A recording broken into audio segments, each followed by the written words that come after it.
hech qanaqa razrixlichillasiz shunaqa ishib chiqadigan, mazali bo'ladigan oddiy qatiqdan shunaqa ham mazali, kam xarj bo'lgan, yoshligimizni eslatadigan pirog tayyorlaymiz. Albatta tayyorlab ko'ringlar. Kefir yoki qatiqni idishga solib, ustidan sodani solamiz, yaxshilab aralashtiramiz ko'pirgunicha. Ikkita tuxum ketadi, bitta tuxumni sarig'ini olib qo'yamiz, solib yaxshilab aralashtiramiz.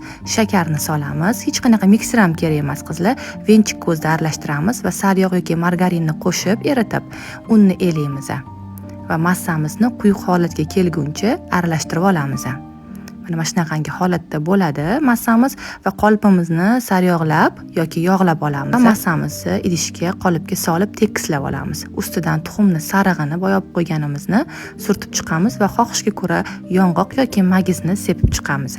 180 gradusda 40 daqiqada shunaqa ham mazali bo'ladigan 10 yoshli qizingiz ham bemalol tayyorlaydigan pirog tayyor bo'ldi. Bu retseptni yaqinlaringizga jo'natib, like bosib qo'yishni unutmang.